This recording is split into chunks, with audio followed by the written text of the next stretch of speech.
जी पत्रकार परिषद घेतली, राहुल गांधी असं म्हटले की केंद्रीय निवडणूक आयोग डिजिटल वोटर लिस्ट का देत नाही, आणि त्या प्रेझेंटेशनला उद्धव ठाकरे उपस्थित होते.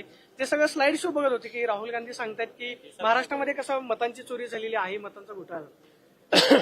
मला असं वाटतं की अलीकडच्या काळामध्ये राहुल गांधी यांनी सलीम जावेद यांच्याशी संपर्क साधून त्यांच्याकडनं एक स्क्रिप्ट लिहून घेतलेली आहे.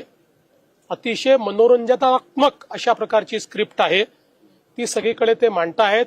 याच्याने मनोरंजनापलीकडे काहीच होत नाही. एकही गोष्ट त्यांच्याकडे फॅक्च्युअल नाही.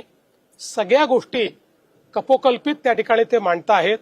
आणि सगळ्यात महत्वाचं, ते एकीकडे म्हणतात की वोटर लिस्ट मध्ये प्रॉब्लेम आहे.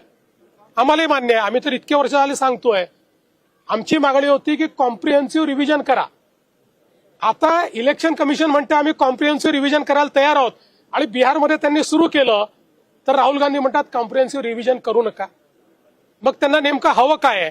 त्यामुळे त्यांना कॉम्प्रिहेन्सिव्ह रिव्हिजनही माहिती नाहीये आणि वोटर लिस्टमधले प्रॉब्लेमही माहिती नाहीये. त्यांना केवळ आपल्या हारण्याकरता काही ना काही कारण शोधून काढायचं आहे. ते कारण त्यांनी शोधून काढलेलं.